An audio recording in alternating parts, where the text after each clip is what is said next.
Jace had done many jobs in space. He transported tools, food, machines, even a few shady crates here and there.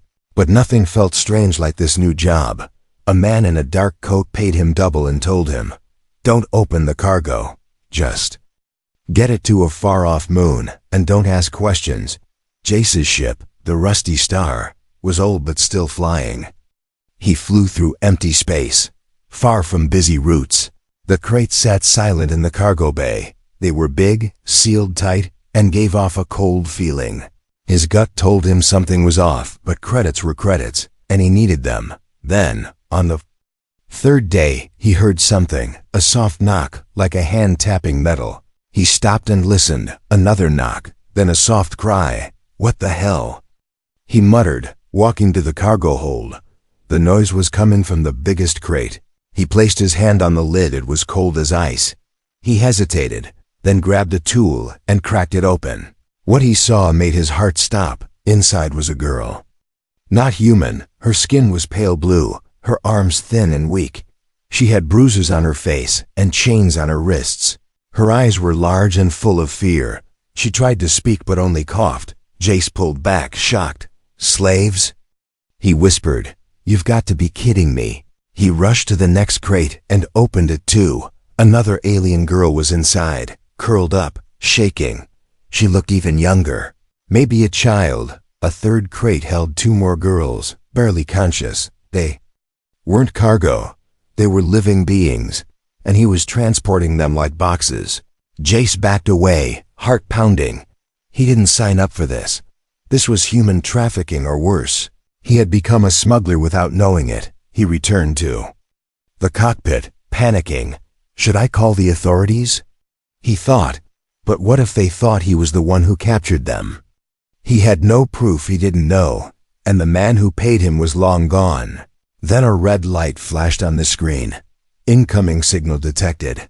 It was a tracking pulse. Someone was following the cargo. His blood ran cold. The smugglers were watching. They might already be on their way. He rushed back to the cargo bay. The first alien girl was sitting up now. She looked at him and whispered one word. "Help." Her voice was weak but clear. She wasn't just scared, she was begging. Jace knelt beside her. "Who did this to you?" he asked, but she only shook her head. She pointed to her chains. Jace broke them open with his tool. The girl flinched at first, then relaxed as the cuffs fell off. One of the younger girls started to cry softly, not loudly, but like someone who had cried too much already. Jace looked at them, all fragile, beaten, alone. They had no idea where they were going. They only knew they were taken. Jace stood up, breathing hard. He had a choice. He could dump them at the next port, pretend he never saw them, or he could help them, but helping them meant danger. The kind of danger you don't walk away from. Another beep echoed from the cockpit. The tracker signal was stronger now. They were being followed fast. He returned to the controls and changed course. No more hiding. He was going to a hidden mining moon he knew about. It was off-grid, a place smugglers never checked. As the ship flew through dark space, Jace looked back once more at the cargo hold. The girls were huddled together, whispering in a soft alien language. One of them, the one who spoke, gave him a small nod. Not a thank you exactly, but a sign that she trusted him, just a little. Jace sat in the pilot's chair and sighed. "This is gonna get me killed," he muttered, but somehow he didn't feel wrong anymore. For the first time in years, he felt like he was doing the right thing, even if it meant running for the rest of his life. The girl's voice kept echoing in his head. "Help," she had whispered, not as a question, but like it was her last hope. Jace couldn't sleep. The ship was on autopilot, heading toward the hidden mining moon, but his mind raced faster than light. He had spent his life avoiding trouble. Now it was staring at him from the cargo hold. Wide-eyed and afraid, he walked back to check on them. The alien girls were still huddled in the corner, wrapped in old blankets he had found. One of them, the smallest, was trying to eat a protein bar with shaking hands. Another was just staring at the ceiling, lips moving without sound. The girl who had spoken earlier was awake, watching him closely. He sat on the floor across from them. "I don't know what to do," he said softly. "I'm not a hero." The girl blinked, then nodded slowly, as if she understood what he meant. Then she pointed at her mouth and then at her ear. She was asking if he could understand her language. He shook his head. "Only a little." She seemed frustrated. Then tried to speak again, slowly this time. "Bad men, take U.S." Her voice trembled, but each word was clear. "Sell us." Like things, Jace clenched his fists. He already guessed that. But hearing it from her mouth made it feel worse. He looked around at the others, all girls, all scared. Some were probably no older than teenagers. They had been treated like objects. Hidden in crates, drugged and silenced. He didn't know their names, their stories, their planet, but now they were his problem. The ship beeped again, a low warning chime. The signal from the tracker was getting closer. Whoever was coming for the girls wasn't far. Jace rushed to the control room and shut down external signals. He opened the maintenance hatch and pulled out the tracker beacon. It was small and hidden near the fuel tank. He crushed it under his boot, but he knew it might be too late. They would still come, and he was still flying around with stolen cargo. He leaned on the console, breathing hard. He had to make a choice. If he dropped them off at a spaceport and walked away, maybe no one would chase him. Maybe he could pretend this never happened. But he already knew he couldn't do that. He returned to the girls again. One of them was asleep now, leaning against another girl's shoulder. The one who spoke was looking through the window at the stars. She turned when he entered. Jace knelt beside her and said, "I won't leave you." For the first time she smiled. It was small and tired. But it was real. That night, the ship landed quietly on the hidden mining moon. Jace had friends here. Old miners and engineers who didn't ask questions. He brought the girls to a dusty shelter near the edge of the colony. It wasn't much, but it was safe. They could rest, get warm, eat real food. One of the older aliens, her skin a shade darker. Then the rest picked up a tool on the table and began fixing a broken heater. Jace watched in surprise. "She knows tech," he whispered. The girl gave a shy nod and kept working. Days passed, and the girls began to trust him more. They still didn't talk much, but they didn't flinch when he entered. They accepted food, warmth, and quiet. Even laughter returned, soft and short, but honest, still. Jace never let his guard down. He checked the skies every hour. He kept the ship powered and ready to fly. He had crossed a line, and there was no going back. Then one evening, while sitting outside the shelter, the girl with the voice came and sat beside him. She pointed to the stars and said, "Home." Far.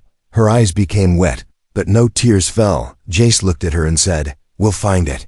She looked at him like she didn't believe him, but then she whispered, "Thank you." And in that small moment, Jace felt something he hadn't felt in years. Not just guilt, not just duty, something deeper, like he had a purpose again. But deep inside, he also felt a cold truth. Someone was still out there, tracking him, and they wouldn't stop until they got their slaves back. It started with a whisper. Jace woke up in the middle of the night, heart racing. He heard nothing at first, only the wind blowing across the rocky ground outside. But then it came again, soft and strange, a whisper that didn't belong. He grabbed his blaster and moved toward the shelter door. Inside, the girls were still asleep, some huddled together under blankets, others resting on the floor, but one was missing. The engineer girl, the one who fixed the heater, was gone. Jace stepped outside, scanning the dark. Then he saw her, crouched near the ship, holding something small in her hands. He moved closer, silent as possible. She was holding a tracker, the kind smugglers used to mark targets. She wasn't trying to plant it, she had found it. When she saw Jace, she jumped, startled. But then she pointed to the tracker and held it out to him. He took it from her and stared at the blinking light. It was a second beacon hidden deep under the engine. They had never been alone. Not really. Without a word, Jace ran back inside the ship and ripped open every panel. The smugglers had placed more than one tracker on him. The first was just bait. The real one had been feeding them his position the whole time. He felt sick. He thought he was being smart, but they had outplayed him. By morning, he knew it was only a matter of time. Someone would come, maybe today, maybe tomorrow. And they wouldn't ask questions.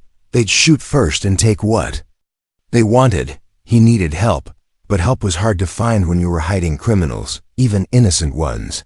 Jace went to see an old friend who lived in the lower mining tunnels. Grizzled, half-blind, and always drunk. Old man Harv still knew things. Harv laughed when Jace told him the story. "You picked up stolen cargo with Hearts, boy," he chuckled. "Now you gotta figure out what kind of man you are." "I didn't mean to take them," Jace said, frustrated. "But now I can't leave them." Harv nodded slowly, then leaned closer. "There's a cum tower deep in the valley. Old but strong," he said. "You can blast a message across the galaxy from there. Real private. Call someone you trust. Or no one at all. But if the smugglers are listening, they'll come fast." Jace knew what that meant. He could try to ask for help, but he'd be lighting a signal fire. Still, waiting was no better. They were being hunted. And hiding wasn't working anymore. That evening, while the girls ate quietly, Jace sat beside the one who had spoken first. He showed her the broken tracker and said, "Bad people are coming." She nodded, already aware. "They take girls," she said, "for money." Her words were simple, but the pain behind them was heavy. She reached into her shirt and pulled out something small, a chip. Old and dusty, she handed it to Jace and said, "Proof." It was a data chip. Encrypted, but his ship could read it. Inside were files, images, contracts, sales lists, names, everything the smugglers were doing. And proof that Jace had never been part of it. With this, he could go to someone powerful, maybe even the authorities, if he trusted the right ones. But before he could decide, the power flickered. The lights went dim, the heaters slowed. Then the alarm rang, low and steady. A ship was entering the moon's atmosphere. Jace ran outside, eyes scanning the sky. A black freighter with no markings hovered above the cliffs. He didn't need a closer look, he knew who it was. The smugglers had found them. Inside, panic spread. The girls froze, eyes wide, some trembling, some trying to hide. Jace stood at the door, gripping his blaster. He turned to them and said, "I won't let them take you." The girl with the voice stood too. She stepped forward, looked him in the eye, and said, "We fight." Her voice didn't shake this time, and when the other girls heard her, they stood beside her. Jace felt something shift in that moment. They were no longer helpless, and he was no longer alone. She hadn't moved in days, while the others ate, and even helped fix broken things. The pale girl in the corner had stayed silent. She didn't speak, didn't blink much, barely seemed alive, but now, with the enemy ship above and fear filling the air, her eyes finally opened, and everything changed. Jace noticed her the moment she stood up. The others made space without a word, as if they knew, as if they had been waiting for her to move. She was taller than the rest, her skin pale silver instead of blue, and her eyes glowed not with light, but with something old, something powerful. She walked toward Jace slowly, not afraid, not panicked. Her steps were careful, quiet, like someone waking from a long dream. When she spoke, her voice was low but clear. "You must take us to the mountain," she said. Jace stared at her, confused. "What mountain?" he asked. "There's nothing but rock and dust out here." The girl raised her hand, and a small screen on the wall suddenly flickered to life.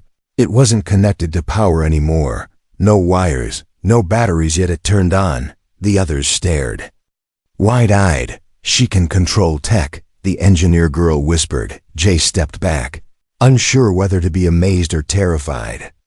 The pale girl turned her glowing eyes toward him. "I am not just a slave," she said. "I am a key." Then she collapsed, her body falling limp into Jace's arms. They carried her to the back room, wrapped her in thick blankets. She was burning hot, like her energy had exploded all at once. Jace sat beside her, heart pounding. What did she mean? He asked aloud, a key to what? The girl who had spoken before came to his side. Her name is Vera, she said. She is. Royal. Jace blinked, confused. Royal? The girl nodded. From ancient blood? Her kind could speak to machines, not build them, talk to them. They were hunted. Because of it, Jace felt cold. He was not just hiding escaped girls. He was sheltering something far more dangerous, or maybe far more valuable. The smugglers didn't just want profit. They wanted Vera, and now Jace knew why. Outside, the enemy ship was still circling, waiting. Jace activated the emergency cloaks on the shelter, but he knew it wouldn't last.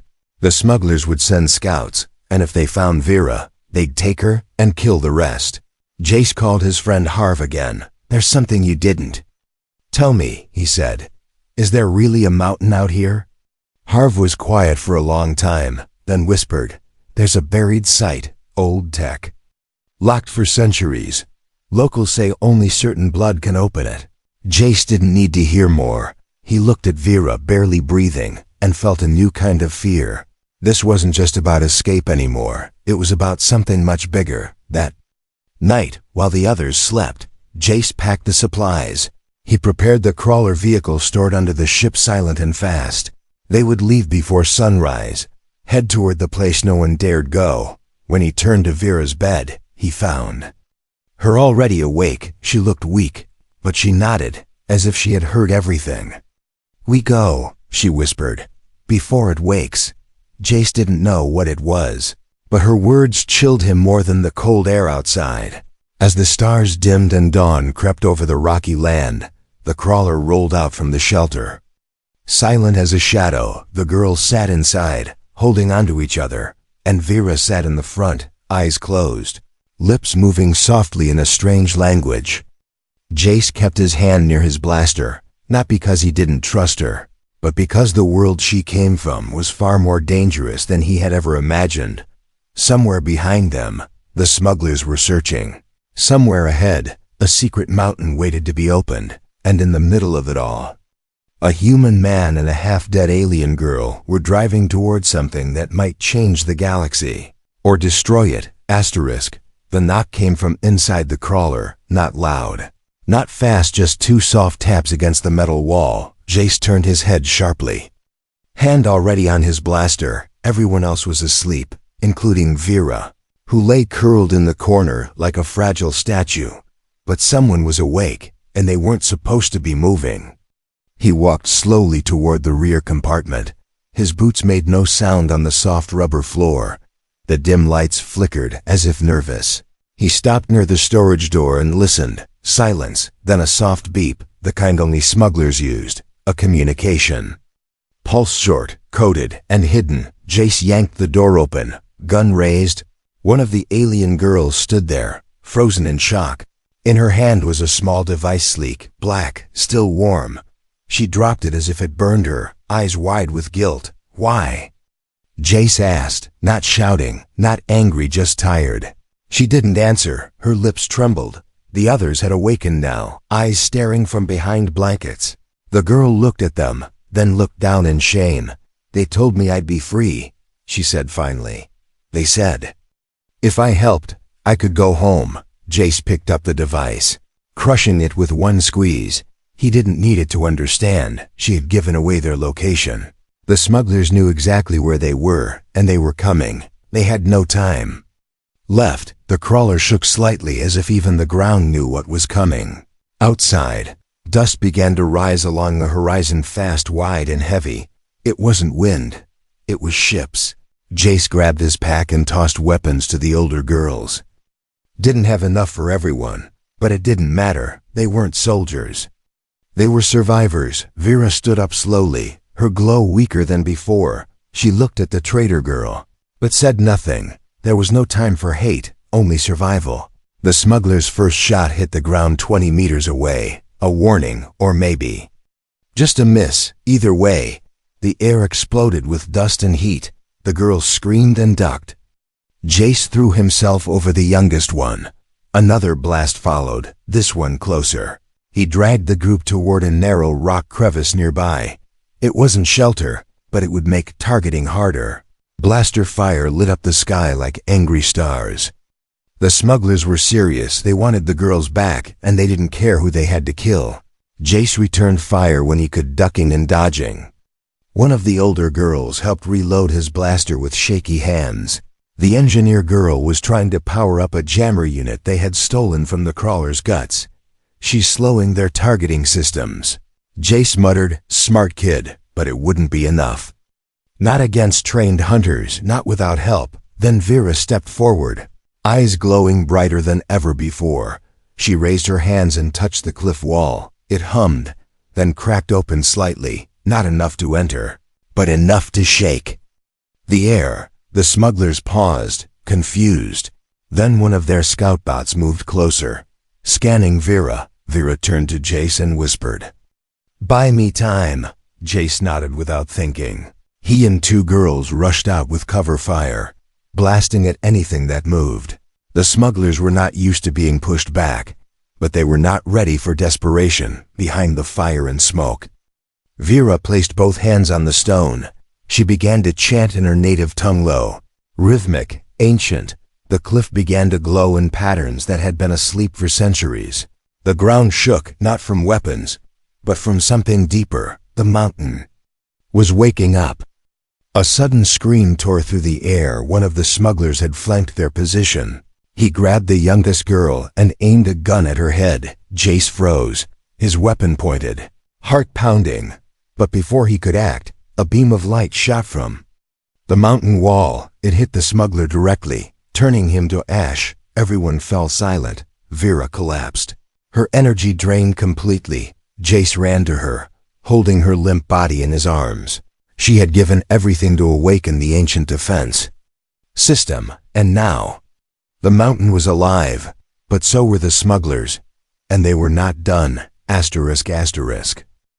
The mountain wasn't just a rock, it was alive. A deep rumble echoed through the valley like a giant waking from sleep. Jace stood with the girls, breath held tight. The ground beneath them cracked and shifted. Strange lights danced across the stones. Ancient symbols glowed blue and white. The smugglers froze. Their weapons lowered for a moment, confused by the sudden power. But confusion lasted only seconds. Then blasters fired again, filling the air with sparks and smoke. Jace shouted, "Get behind the rocks!" The girls scattered, their fear now mixed with hope. The engineer girl held a strange device she had made from scraps. It sent out pulses that scrambled enemy sensors. The youngest girl crouched beside Jace, clutching a small blaster he had given her. Vera, still weak but determined, stood in the center. She reached out with her mind, touching the mountain's energy. It responded to her like a living thing. Walls moved, stones shifted, doors hidden for centuries slowly opened, revealing dark tunnels beneath the mountain. Jace realized this was their only chance. They had to get inside before the smugglers destroyed everything. The smugglers called for reinforcements. Ships landed nearby, bringing more armed men. But the mountain fought back. Rocks slid down slopes, blocking paths. Energy pulses knocked out weapons. The mountain was a weapon itself, awakened by Vera's ancient blood. Jace led the girls into the tunnels. The air was cold and heavy. Strange machines hummed in the dark. Some flickered to life as Vera passed by. She whispered in a language older than the stars. Inside, the tunnels twisted and turned. The girls shared stories in low voices. They weren't just slaves. They were survivors of a war that had destroyed their home world. Vera's ancestors had built this place to protect their last hope. But now the hope was in their hands. Jace held a small device from the tunnels. It pulsed with power. He looked at Vera. "What does this do?" She smiled faintly. "It can save us," she said. "But only if we fight together, outside." The smugglers grew more desperate. They sent hunter drones into the tunnels.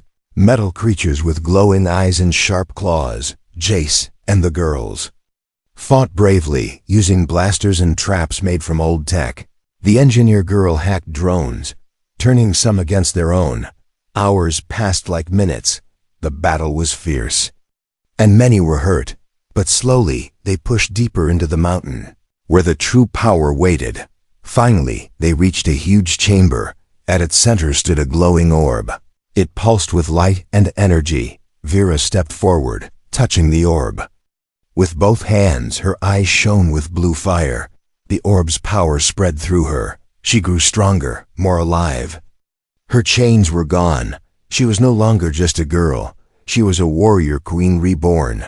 Jace watched, amazed and hopeful. The smugglers would regret the day they tried to capture her, because now they faced not slaves, but a force they could never defeat. The mountain's light faded slowly, but the battle was far from over. Jace stood outside the glowing chamber. The girls gathered around him, faces tired but filled with new hope. They had won the fight, but the galaxy was still watching. News traveled fast in space. Stories of a human who rescued alien slaves spread like wildfire. Some called him a hero, others a criminal. Jace didn't care what they said. He only knew one thing: he couldn't go back. Vera stepped forward, regal and strong now. Her eyes no longer faint, but bright and commanding. She placed a hand on Jace's shoulder. "We have a home," she said quietly. "A place where we can be free." Jace looked at her. He saw not just an alien, but a leader, a protector, someone who had changed because of him, and he because of her. Together, they boarded the ship. The other girls smiled softly. For the first time in a long time, they were not prisoners.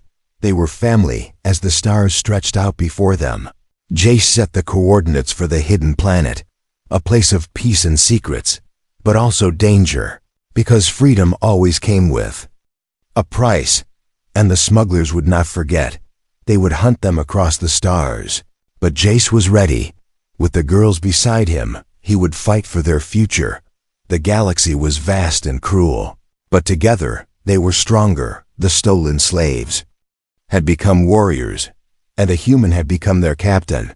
Their story was just beginning. ***.